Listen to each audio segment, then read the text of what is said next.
సరే, వాస్తవానికి ఎంతమంది పిల్లలు ఉన్నారు, రాష్ట్రంలో ఎంత డబ్బు ఖర్చు అవుతుంది అని చెప్పి ఒకసారి లెక్కల్లోకి వెళ్ళి చూస్తే ఈ లెక్కలన్నీ కూడా యూడిఐఎస్సి అంటే unified district information system for education, central గవర్నమెంట్కి సంబంధించి department of school education and literacy, ఈ డిపార్ట్మెంట్కు central government department of school education and లిటరసీకి మన కలెక్టర్లే కాకుండా దేశవ్యాప్తంగా ఉన్న కలెక్టర్లందరూ కూడా వాళ్ళ పరిధిలో ఉన్న ఏ బడిలో ఏ పిల్లాడు చదువుతూ ఉన్నాడు, ఆ పిల్లాడికి సంబంధించిన ఆధార్ కార్డు డీటెయిల్స్తో సహా ప్రతి జిల్లా నుంచి నమోదు చేస్తారు.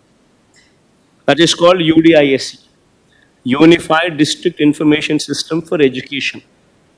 ఇది మ్యాండేటరీగా, పీరియాడికల్గా, రెగ్యులర్గా ప్రతి డిస్ట్రిక్ట్ కలెక్టరు దేశవ్యాప్తంగా ఈ యూడిఐఎస్సికి తాను అప్లోడ్ చేస్తూ ఉంటాడు. తన జిల్లాలో ఎన్ని స్కూళ్ళు ఉన్నాయి, ఆ స్కూళ్ళల్లో ఎవరు చదువుతూ ఉన్నారు, ఆ పిల్లలు ఎవరు, ఏ గ్రామంలో ఎక్కడున్నారు, ఏమిటి, ఆధార్ కార్డు సార్ డీటెయిల్స్ అన్ని వాళ్ళు పెడతా ఉంటారు. This is regular practice. మన రాష్ట్రానికి సంబంధించి ఇదే రిపోర్ట్ ఇదే వెబ్సైట్లోకి వెళ్ళి చూస్తే central government entity department of school education and literacy వెబ్సైట్లోకి వెళ్ళి చూస్తే యూడిఐఎస్సి రిపోర్టు ఫర్ 2023-24లో చూస్తే ఆంధ్రప్రదేశ్కు సంబంధించి 87,41,885 మంది పిల్లలు ఆంధ్ర రాష్ట్రంలో 12వ తరగతి దాకా చదువుతూ ఉన్నారు. అప్ టు 12th క్లాస్ దాకా చదువుతూ ఉన్న పిల్లలు ఆంధ్ర రాష్ట్రంలో ఎంతమంది అని అంటే 87,41,885 మంది చదువుతూ ఉన్నారు. మరి ఇంటూ నువ్వు చెప్పిన 15,000 అంతే కదా. దీనికి రాకెట్ సైన్స్ ఏం అవసరం లేదు కదా. ప్రతి జిల్లాలోనూ కలెక్టర్లు నమోదు చేసిన ఇన్ఫర్మేషనే కదా ఇది, అందరి దగ్గర ఉన్న ఇన్ఫర్మేషనే కదా ఇది. ఇంటూ 15,000 అంటే 13,112 కోట్ల రూపాయలు. మరి 13,112 కోట్ల రూపాయలకు చంద్రబాబు నాయుడు కేటాయించింది ఎంత? మొదటి సంవత్సరం ఆయన కేటాయించింది 5,386 కోట్లు కేటాయింపులు మాత్రమే. ఆ తర్వాత ఇచ్చేది ఎలాగో లేదు కాబట్టి పూర్తిగా ఎగనామమే. రెండో సంవత్సరం ఈ సంవత్సరం ఎంత కేటాయించాడు అని అంటే బడ్జెట్ అట్ గ్లాన్స్లో ఒక నెంబర్ 9,407 కోట్లని, గ్రాంట్స్లో ఏమో డిమాండ్ ఫర్ గ్రాంట్స్లో ఏమో ఆ డాక్యుమెంట్స్ చూస్తే కేవలం 8,278 కోట్లని ఇంకొక నెంబర్ కనిపిస్తుంది.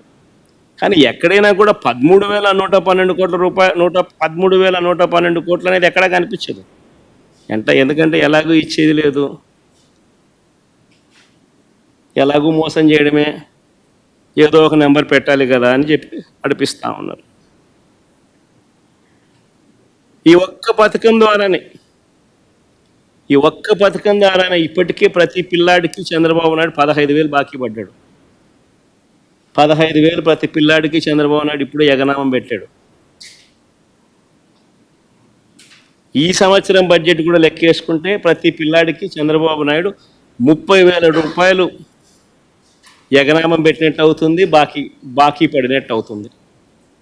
చివరికి చిన్న పిల్లలను కూడా వదిలిపెట్టడం లేదు, ఎగనామం పెట్టడంలోనూ బకాయిలు పెట్టడంలోనూ. అయ్యో, చూసేదానికి కూడా బాగుండదయ్యా. మరి చిన్నపిల్లల దగ్గరికి కూడా ఎందుకు అయ్యా ఈ పద్ధతిలోకి పోతావు చంద్రబాబు? అస్సలు బాల. సరే, ఇంకా రైతులకు సంబంధించి మాట్లాడదాం. చంద్రబాబు నాయుడు అన్నాడు ఎన్నికల వేళ సూపర్ 6 అన్నాడు, సూపర్ 7 అన్నాడు. ఎన్నికల వేళ పిఎం కిసాన్ కాక అన్నదాత సుఖీభవ పేరుతో 20,000 రూపాయలు ఇస్తామన్నాడు. అసలు ఎన్నికలప్పుడు ఆయన అన్న మాటలేంటి? జగను రైతు భరోసా కింద పిఎం కిసాన్ని కలుపుకొని ఇస్తా ఉన్నాడు. నేను అట్ట కాదు, నేను అన్నదాత సుఖీభవ ఇస్తా, నేను 20,000 రూపాయలు ఇస్తాను అన్నాడు. పిఎం కిసాన్ కాక అన్నదాత సుఖీభవ 20,000 ఇస్తా అన్నట్టుగా ప్రతి మీటింగ్లోనూ నమ్మబలికాడు. మరి పిఎం కిసాన్ కింద పక్కన పెడితే అన్నదాత సుఖీభవకు సంబంధించి 53,58,266 మంది రైతులు ఉన్నారు. రైతు భరోసా అందుకున్న వాళ్ళు గతంలో మా ప్రభుత్వంలో 2023-24 సంవత్సరంలో లెక్కేసుకున్న మరి 53,58,266 మందికి ఇంటూ 20,000 రూపాయలు అంటే 10,717 కోట్ల రూపాయలు ఈ పెద్ద మనిషి బడ్జెట్ అలొకేట్ చేయాలి. మొట్టమొదటి బడ్జెట్లో గత ఏడాది 1000 కోట్లు అలాట్ చేశాడు అన్నదాత సుఖీభవ అనే ప్రోగ్రాం. పోయేదేముంది, ఎలాగో ఇచ్చేది లేదు సచ్చేది లేదు కదా అని చెప్పి 1000 కోట్లు అలాట్ చేశాడు, ఎగరగొట్టేశాడు. ఇప్పుడు ఎంత చేశాడు అని అంటే ఇప్పుడు రెండో బడ్జెట్లో 6,300 కోట్లు అలాట్ చేసినాడు. ఇక్కడ కూడా ఎక్కడ 10,717 కోట్లు కనిపించదు. ఎందుకంటే ఎలాగో ఇచ్చేది లేదు సచ్చేది లేదు, ఎలాగో మోసం చేసేది కదా అన్నట్టుగా తయారైంది చంద్రబాబు నాయుడు పరిస్థితి. ఇప్పటికే ప్రతి రైతుకు చంద్రబాబు నాయుడు 20,000 రూపాయలు బాకీ పడ్డాడు, ఎగనామం పెట్టాడు. ఈ రెండవ ఏడాది ప్రతి రైతుకు మళ్ళీ ఈ రెండో ఏడాది కూడా కలుపుకుంటే మరో 20,000 రూపాయలు. అంటే మొత్తంగా ఈ రెండో ఏడాది కూడా గడిస్తే 40,000 రూపాయలు ప్రతి రైతుకు కూడా చంద్రబాబు నాయుడు ఎగనామం పెట్టాడు, బాకీ పడ్డాడు.